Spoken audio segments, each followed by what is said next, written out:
All right, so we're going to be looking at some graphs today. So what I'm going to do right now is just kind of break it down and show you exactly what we're going to be looking at and what we're going to be looking for. All right, so here is an example. Now this is a measurement I took of my LG E9 OLED, which was professionally calibrated before it was sent out to me. So let's look at this and check it out. Now the first and most obvious is a color chart on the left. Now we are checking to make sure the color is accurate for red, green, blue, cyan, yellow, and magenta.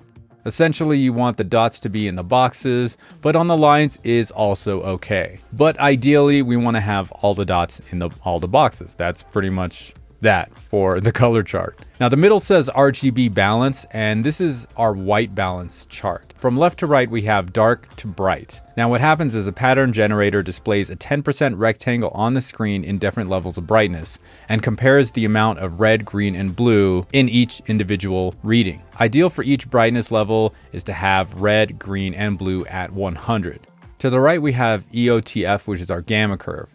So the gamma curve is basically the way our eyes perceive light. Our eyes perceive light in a nonlinear way, unlike a camera, which is linear and would look more like a straight line. If the panel can stay on this yellow curve, it will be displaying dark to light images, the way in which our eyes perceive light. Meaning, if the measured curve in gray matches the yellow, shadow detail and highlight detail are all there. For the luminance curve, we want the same thing.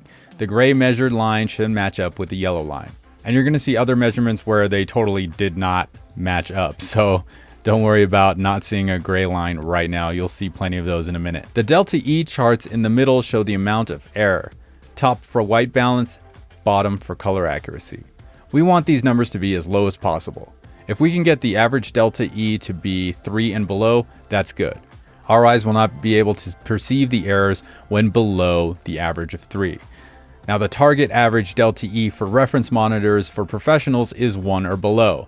As you can see with my calibrated OLED, the delta E for white balance and color accuracy is 0.9, which is reference level. Now this is very cool to see out of a consumer grade TV.